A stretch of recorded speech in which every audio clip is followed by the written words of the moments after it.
제가 어릴 적에는요, 이런 명절이 되면은 로봇 만화 영화를 TV에서 진짜 많이 봤습니다. 인간의 10배쯤 돼 보이는 큰 키의 그 로봇들이 악의 부리와 치고받는 것만큼 짜릿하고 재밌는 게 없었거든요. 특히 그 당시에는 스마트폰도 없고 게임기도 거의 없던 시절이다 보니까 로봇 만화 영화는 사실 아이들의 거의 로망이었다고 해도 과언이 아닙니다. 특히 남자아이들 같은 경우는 더 심했죠. 이름값 있던 로봇들 나오는 만화는 그 되는 대로 무조건 챙겨보는 것이 그 시대 아이들의 약간 당연히 해야 되는 규칙 중 하나였던 것 같습니다. 그런데 몇 년 전에 아주 재밌는 소재를 봤는데 저 만화 영화에 나오는 로봇들 이걸 과학적으로 분석해보면 이게 말이 되느냐를 놓고 누가 분석한 게 있었는데 생각보다 꽤 재밌더라고요.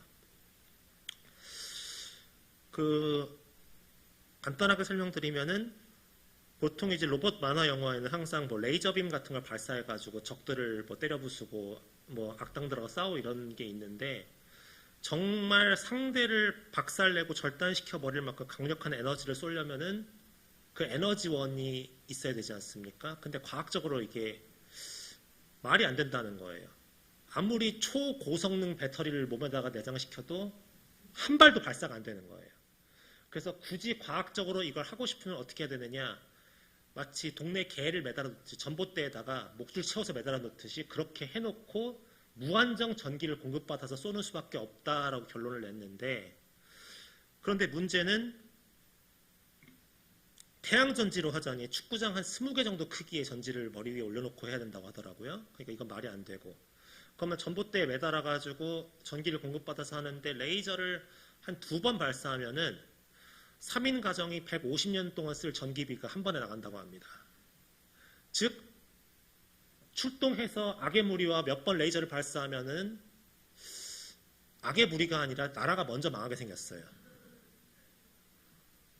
그러니까 가벼운 적이 쳐들어오면 내가 출동하겠습니다. 아니야 너 나가지 마라고 해야 되는 약간 그런 상황이 생긴다고 하는 거죠. 그래서 저 어릴 적에는 로봇이 되게 쉽게 만들어질 줄 알았습니다. 지금이 2025년쯤 되면은 각 나라의 대표 로봇이 하나쯤은 다 있을 줄 알았습니다.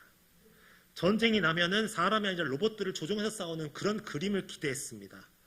그런데 왜 현재 수준을 보니까 저의 아이의 아이쯤 되면 모를까 아직은 제 살아생전은 확실히 못 볼 것 같아요. 그러고 보면은 인간이라는 존재는 참 하나님이 성심을 다해 지으신 피조물이 아닐까 생각합니다. 이렇게 세상이 편해지고 이렇게 과학이 발전했는데도 아직까지 인간을 흉내내는 로봇은 나올 생각도 못하고 있다는 겁니다. 인간은 스스로 걸을 때 스스로 무게중심을 무너뜨려서 걷는 존재입니다. 그 섬세한 움직임, 그 관절들의 움직임을 로봇으로는 구현이 불가능하다는 거예요. 이 과학자들이 다른 건 몰라도 인간을 연구할 때마다 신은 존재하는구나라는 것을 믿는다고 합니다. 이렇게 완전한 생물을 만든 것이 결코 우연일 수는 없다는 거죠. 내가 종교를 가지고 있지 않아도 인간을 연구하면은 정말 신은 존재하는구나라고 느낄 수밖에 없다고 합니다. 아무리 로봇을 잘 만들려고 해도 인간만큼 완벽한 형체를 만들 수가 없거든요. 정말 인간은 한 사람 한 사람 다 하나님이 사랑하시고 정성을 다해 만드신 피조물입니다. 그런 인간들끼리 서로 미워하고 싸우는 것은 하나님께서 참 가슴 아파하고 참 마음 아파하실 일이 틀림없습니다. 그것도 옳고 그른 문제가 아닙니다. 신념이 다르다는 이유로, 가치관이 다르다는 이유로 마구 싸우는 거예요. 서로를 상처 주는 거예요. 이스라엘의 정치와 종교의 구심점은 옛날이나 지금이나 어디입니까? 예루살렘입니다. 이 사마리아라는 곳은 아수르의 이제 북이스라엘이 먼저 멸망당했는데 그 당시 아수르는 이주 정책을 펼쳐가지고 그 북이스라엘 사람들을 아수르로 데리고 가서 이곳 사람들하고 혼인을 시켰단 말이에요. 그래서 자기들의 정체성을 잃어버리고 아수르에 포함해서 살게 하도록 그런 이주 정책을 폈는데 그 북이스라엘 사람들 중에서 일부는 끝까지 안 갔지만은 이주 정책에 가가지고 그 사람들과 혼인하여 소위 말해서 혼혈이 된 사람들이 우리가 성경에서 흔히 말하는 사마리아인들이거든요. 하나님께 선택받은 유일한 민족이라는 사실에 자긍심을 가지고 있었던 유대인들에게 있어서 사마리아인들은 어떤 존재였습니까? 민족을 배신하고 정조를 지키지 못한 인간들이라고 생각했습니다. 그래서 개보다도 못하게 여겼어요. 차라리 이방 민족이는 이방 민족이지 너희들은 개보다도 못한 민족이야 라고 해서 멸시했습니다. 천대했습니다. 그들과 접촉하는 것조차도 불결하게 여길 정도였습니다. 사마리아인들은 유대인들이 자신들과 상종을 거부한 만큼 니들이 우리를 거부한다면 그래 알겠다. 하지만 우리는 어쨌든 예배를 드리겠다 해가지고 옛날에 모세가 축복을 선포했던 그리심산에다가 성전을 세우고 예배를 드렸어요. 그러니까 유대인들이 성전은 오직 예루살렘에만 있어야 되는데 저 불결한 놈들이 성전을 그리심산에 지었네 해가지고 나중에 그곳을 파괴해버립니다. 그러니까 더 화가 난 사마리아인들은 6월절 행사 바로 전날에 예루살렘 성전에다가 사람 뼈를 마구마구 뿌려버려요. 행사를 못 열리게. 그 정도로 사이가 이것은 분명히 같은 피가 이어졌던 원래 한 나라였잖아요. 북이스라엘이나 남유다나. 그런데 그 사람들끼리 그것도 신앙을 다 하나님 믿는다고 하는 사람들끼리 그렇게 싫어하고 미워하고 싸우고 있었다는 겁니다. 그러나 아무래도 예배의 정통성은 역시 예루살렘에서 드리는 게 진짜지라는 그런 생각은 사마리아인들도 내심 가지고 있었어요. 그래서 자기들이 드리는 예배가 진짜가 맞는가에 대해서 의구심도 있었고 약간 열등의식도 가지고 있었습니다. 예수님께서 복음을 전하실 때에 옛날 선지자 이사야가 전한 내용이 하나님께서 주신 메시아에 관한 예언임을 말씀하시기 위해서 복음을 전하셨는데 일반적으로 선지자들은 예언을 한단 말이에요. 이런 일이 있을 것이다. 이런 분이 오실 것이다. 하나님이 이렇게 하실 것이다. 예언을 하는데 예수님께서는 뭐라고 하십니까? 내가 그니라 라고 말씀하시죠. 하지만 나사렛 회당에 모인 사람들은 예수님이 메시아라고 할 때 믿으려고 하지 않았습니다. 유대인들은 믿으려고 하지 않았어요. 저 사람의 부모가 누구인지 우리가 아는데 저 사람이 메시아라고 웃기지 마라. 믿으려고 하지 않았다는 거예요. 이는 사마리아 여인이 그리고 사마리아 민족이 예수님을 그리스도로 받아들였을 때와 완전히 정반대되는 말씀인데요. 요한복음 4장 40절에서 42절에 보면 이렇게 되어 있습니다. 사마리아인들이 예수께 와서 자기들과 함께 유하시기를 청하니 거기서 이틀을 유하심에 예수의 말씀으로 말미암아 믿는 자가 더욱 많아 그 여자에게 말하되 이제 우리가 믿는 것은 내 말로 인함이 아니니 이는 우리가 친히 듣고 그가 참으로 세상의 구주신 줄 알미라 하였더라. 사마리아 여인도 처음에는 의심했단 말이에요. 사마리아 여인도 처음에는 이분이 누구신가 해가지고 의심했단 말이에요. 하지만은 예수께서 그리스도라고 분명히 말씀하시니까 그 사실을 받아들였습니다. 동네 사람들에게 가서 그리스도라고 얘기를 했습니다. 그 얘기를 들은 동네 사람들이 나와서 많은 사마리아인들이 예수를 믿었습니다. 그런데 정작 같은 민족이라 할 수 있는 자기들이 하나님의 택한 민족이라 불리는 이스라엘 백성들은 예수께서 그리스도라고 직접 눈앞에서 말씀하셔도 믿지 않습니다. 출신 성분을 들먹이면서 아니라고, 넌 메시아가 아니라고 믿지 않았습니다.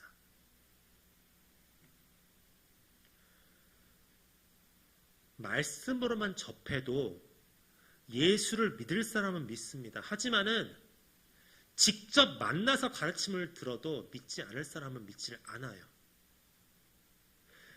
예수님의 가르침을 받아들이지 않고 배척하고 더 나아가 죽이려고까지 합니다. 우리가 가룟 유다에 대해서 예수님을 배신한 자라고 얘기하지만 가룟 유다가 오늘 믿어서 내일 배신한 게 아니에요. 3년 동안 예수님의 그 공생의 기간 동안 같이 다녔습니다. 같이 말씀을 들었습니다. 같이 기적을 행한 걸 보았습니다. 예수님의 가르침과 예수님의 말과 예수님의 행함을 다 보고 듣고 배운 사람이란 말입니다. 그런 가룟 유다가 배신을 했다는 거예요.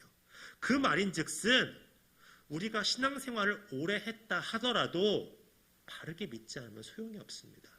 내가 신앙생활을 오래 했기 때문에 믿음이 깊어진다. 꼭 그렇게 비례하는 문제가 아니라는 거예요. 어떻게 믿느냐, 내가 누구를 믿느냐를 정확히 알고 있어야 된다는 겁니다. 진정으로 예수님께서 그리스도라는 사실을 믿고 내가 죄인이라는 사실을 인정하며 그분으로 말미암아 구원받았다는 것을 깊이 신뢰해야만 믿음 생활이 의미가 있는 겁니다. 예수님께서는 예배의 본질에 대해서 항상 말씀하셨습니다. 예배의 외형적 특성이나 지역적인 제한에 얽매이지 말라는 것입니다. 예배의 형식이 중요한 게 아닙니다. 예배의 장소가 중요한 게 아닙니다. 우리가 어떤 예배를 드릴 때 이 순서 없으면 어떻게 이 순서가 없을 수 있어 하면서 길길이 뛰고 날뛰시는 분들이 혹시 있으십니까? 예배의 형식이 중요한 게 아니에요. 예배 순서가 예배 장소가 중요한 게 아니에요. 제일 중요한 게 무엇입니까? 예배자의 마음입니다. 예배자의 마음이 내가 지금 무엇을 하고 있고 내가 누구를 섬기고 있으며 누구로 인해 구원받았는가를 믿는가, 이게 제일 중요한 거란 말입니다. 예배를 예배로 만드는 것은 장소나 형식이 아닙니다. 신령과 진정으로 드리는 예배자의 마음입니다. 그리스도를 만난 기쁨이 충만한 그 마음이 있어야 된다는 겁니다. 사도행전 8장 5절에 보면요, 빌립이 사마리아 성에 내려가 그리스도를 백성에게 전파하니 무리가 빌립의 말도 듣고 행하는 표적도 보고 한 마음으로 그가 하는 말을 따르더라 라고 기록되어 있습니다. 이제 집사 스데반이 죽고 그 당시 사울을 필두로 한 유대인들이 예루살렘 교회를 굉장히 많이 박해했습니다. 스데반의 죽음 이후로 이런 불순한 사상이 다시 피어오지 않도록 아예 그 뿌리를 뽑아야겠다 해가지고 예루살렘 교회를 아주 맹렬하게 공격합니다. 그래서 사도들이 다 뿔뿔이 흩어지게 되는데요. 빌립은 사마리아 땅으로 갑니다. 굳이 하고 많은 장소 중에서 굳이 유대인들이 다 기피하는 사마리아로 빌립이 갔단 말입니다. 왜 그랬겠습니까? 빌립은 보았습니다. 예수님께서 오셔서 우물가의 사마리아 여인에게 그리고 그 마을 사람들에게 복음을 전하고 그 여인이 이제 그 복음을 다시 다른 사람들에게 전파하고 그들이 예수를 믿는 것을 보았습니다. 그 모습을 보고 그 모습을 진정으로 믿은 빌립에게 있어서 사마리아는 더 이상 가면 안 되는 불결한 장소가 아니었습니다.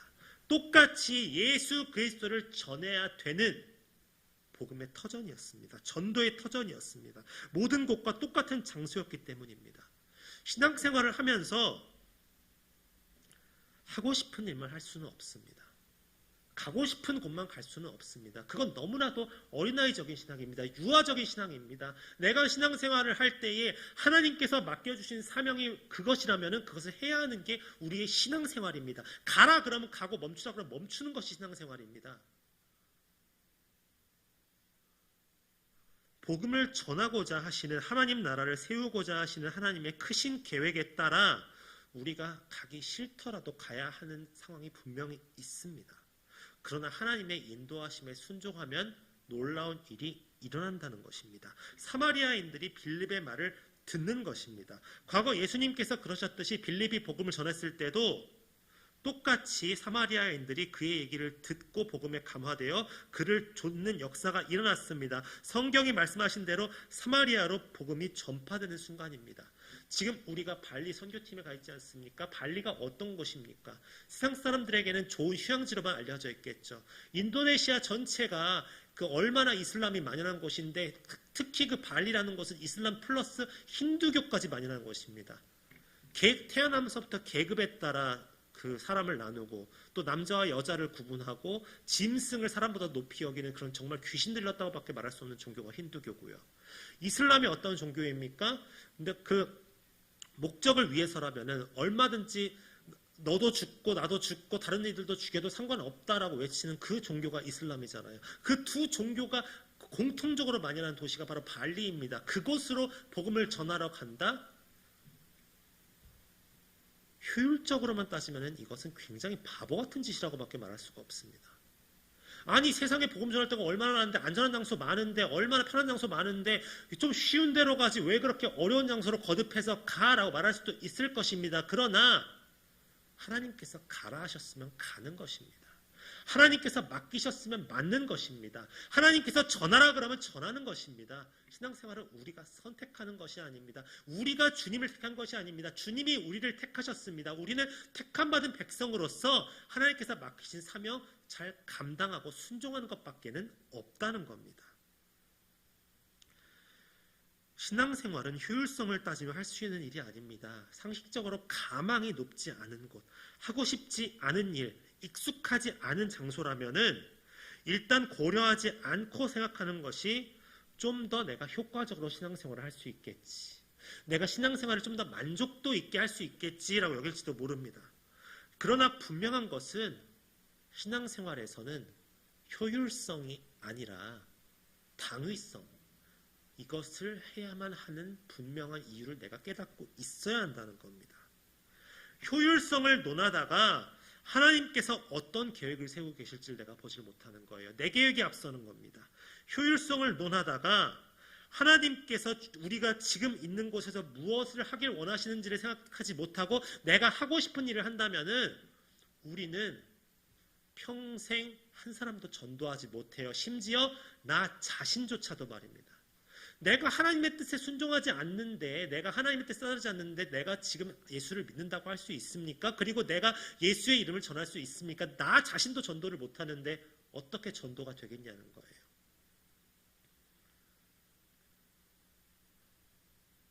사마리아 여인이 물동이를 버리고 달려갔다는 것이 무엇을 뜻합니까? 그리스도를 만난 기쁨이 있었기 때문입니다. 우리가 하나님의 시선으로 우리의 신앙생활을 이끌어 간다면은 우리는 그리스도를 만난 기쁨이 없을 수가 없습니다. 하나님의 시선, 하나님의 마음으로 우리가 살아간다면 그리스도를 만난 기쁨이 없을 수가 없습니다. 우리가 신앙생활을 할 때 만약 내가 내 원하는 대로 안 돼서 화가 나고 짜증이 났다면은 나는 지금 그리스도를 만났는가를 한번 돌이켜보시기 바랍니다. 마음속에 불평이 있을 때, 어려움이 있을 때 내가 예수님을 처음 믿고 내가 예수로 인하여 감격하여 눈물을 흘렸을 그때를 기억해 보시기 바랍니다. 우리 안에 그리스도를 만난 기쁨이 회복되어야 된다는 것입니다.